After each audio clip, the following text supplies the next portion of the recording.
daerah Tutong.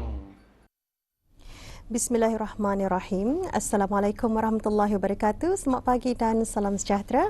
Alhamdulillah Auda, kita dapat bersama kembali dari daerah Tutong seperti biasa untuk berkongsi antara maklumat semasa dan juga pengisian pakej program yang disediakan untuk pagi ini kita akan bersama rakan setugas kita nanti. Baik, sebelum itu ingin saya kongsikan terlebih dahulu antara maklumat semasa mengenai dengan kempen kebajikan baju raya untuk semua masih lagi diteruskan di Perpustakaan Dewan Bahasa dan Pustaka Daerah Tutong sehingga 14 Mac 2026. Jadi bis kita yang ingin mendapatkan barangan seperti baju raya yang terpakai masih lagi ada kesempatan bis kita untuk datang berkunjung ke Perpustakaan Dewan Bahasa dan Pustaka setiap hari Isnin hingga Khamis dan juga Sabtu, dibuka pada pukul 9 pagi sehingga 1 tengah hari. Jadi jangan lupa, ianya akan berakhir pada 14 Mac 2026 di Perpustakaan Dewan Bahasa dan Pustaka Daerah Tutong.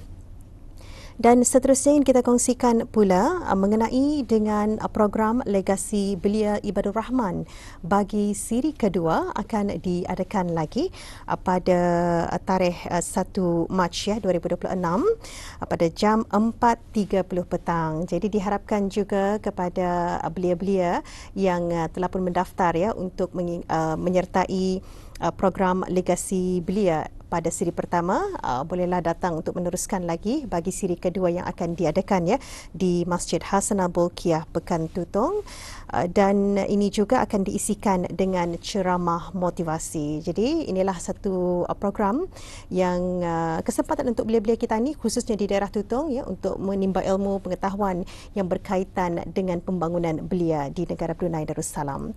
Baik, Auda, itulah dua info semasa dan seterusnya seperti yang dijanjikan kita akan beralih untuk menyaksikan pakej program yang kami sediakan hari ini dari daerah Tutong.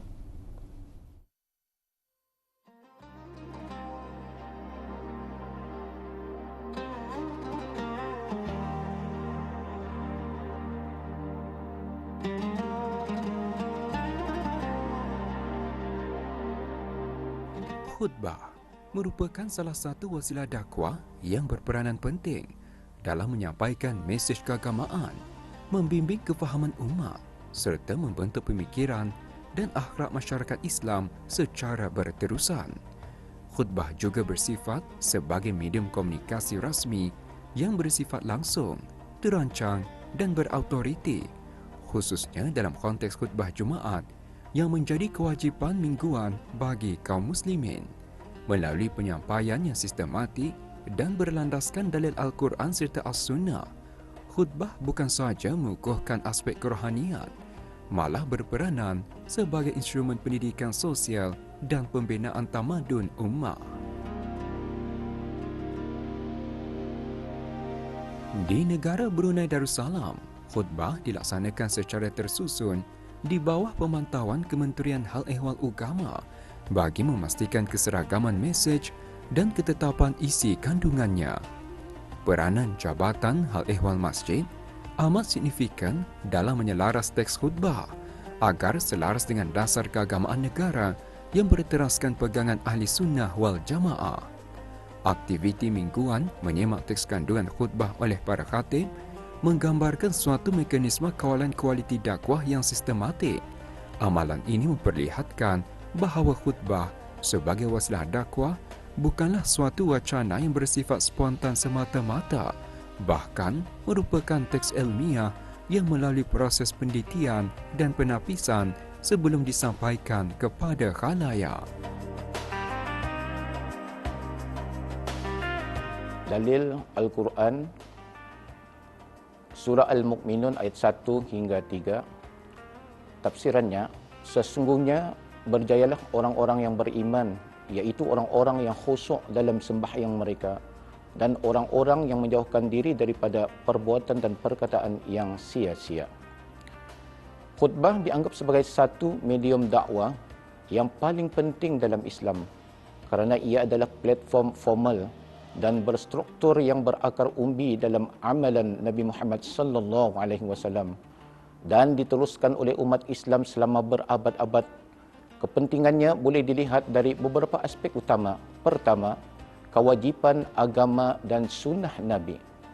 Khutbah, terutamanya khutbah Jumaat, adalah kewajipan yakni fardu ain bagi setiap Muslim, lelaki yang baligh dan bermukim.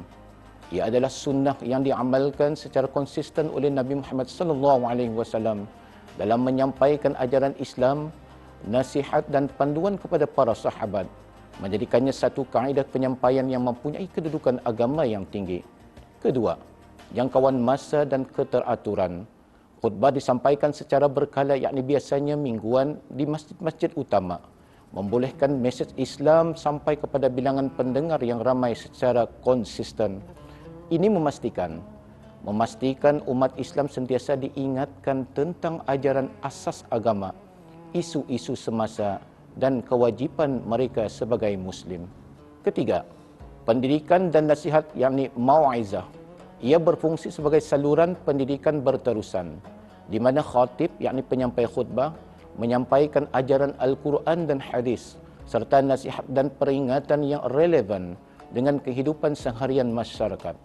Ia membantu membentuk akhlak, meningkatkan kefahaman agama dan membimbing umat ke arah kehidupan yang lebih baik. Khutbah sebagai medium dakwah yang bersifat langsung dan berpotensi mempengaruhi perubahan sikap serta amalan harian jemaah melalui penyampaian mesej yang berasaskan dalil dan berpaksikan perspektif Islam yang sahih. Khutbah yang mana isi kandungannya membentuk kerangka pemikiran, memandu penilaian moral dan seterusnya mendorong penghayatan ajaran Islam dalam kehidupan seharian. Keberkesanan khutbah dalam menghasilkan transformasi sikap amat bergantung pada kejelasan mesej, kesahihan sumber serta kesesuaian pendekatan penyampaian khatib. Keberkesanan khutbah sebagai wasilah dakwah boleh dinilai atau diukur.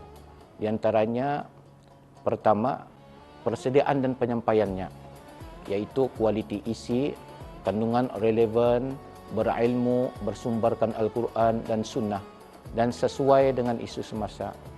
Dan kemudiannya kualiti penyampaian juga, suara jelas, intonasi baik, bahasa mudah faham dan gaya menarik, yakni tidak membosankan. Yang kedua, penerimaan jemaah juga, tujuan dan kefahaman. Jemaah fokus mendengar, dapat diorang memahami dan mengingati isi khutbah. Kemudian umpan balik, iaitu feedback, soal jawab selepas khutbah, komen jemaah atau soal selidik ringkas. Dan yang ketiga, impak jangka pendek dan panjang, iaitu pengamalan. Jemaah mengamalkan ajaran dalam kehidupan seharian, contohnya bersedekah, solat tepat waktu ataupun akhlak baik. Kemudian penyebaran, jemaah menyebarkan ilmu yang diperolehi kepada keluarga dan rakan dan dakwah. Kemudian perubahan sikap dan tingkah laku, iaitu menunjukkan peningkatan takwa, pemodelan sosial dan akhlak terpuji. Dan yang terakhir sekali, kesan sosial, iaitu khutbah menyumbang kepada pembentukan masyarakat yang lebih baik dan harmoni. Peranan institusi masjid dalam memperkukuh fungsi khutbah sebagai medium dakwah, kita ini datangkan pada zaman Rasulullah SAW. Masjid ini bukan hanya untuk digunakan sekadar tempat solat dan beribadah yang sejenisnya, tapi masjid juga untuk difungsikan sebagai lembaga untuk mempereratkan hubungan dan ikatan jamaah kaum muslimin yang baru tumbuh. Kemudian Nabi mempergunakan masjid juga sebagai tempat menjelaskan wahyu yang diterimanya, memberikan jawapan-jawapan atas pertanyaan para sahabat tentang berbagai masalah keagamaan dan menyelesaikan masalah perselisihan. Rasulullah SAW juga menjadikan masjid itu sebagai pusat pengajaran ilmu yang telah diperolehi daripada Allah berupa wahyu. Dengan yang demikian, masjid juga berperanan sebagai sekolah, tempat umat Islam menimba ilmu pengetahuan. Pengajaran ilmu keagamaan di dalam masjid diberikan kepada para sahabat oleh Rasulullah SAW pada khutbah-khutbah Jumaat, tabligh dan penerangan-penerangan lain terkait dengan ajaran agama. Jadi dengan macam itu, pendidikan Islam dalam membekali umat Islam dengan pengetahuan ajaran-ajaran agamanya dapatlah membantu diorang ini mereka untuk menyampaikan dan mensyiarkan ajaran-ajaran tersebut. Masjid dan dakwah Islamiyah juga merupakan dua faktor yang memiliki kaitan erat satu sama lain. Saling isi mengisi di antara keduanya. Kalau diumpamakan, laksana gudang dengan barangnya. Masjid amat besar fungsinya dalam dakwah. Baik dakwah itu dilakukan oleh Rasulullah SAW kepada sahabatnya maupun antara sesama sahabat. Oleh kerana itu, dakwah merupakan sesuatu yang sangat mulia dalam Islam dan masjid itu menjadi saranan utamanya.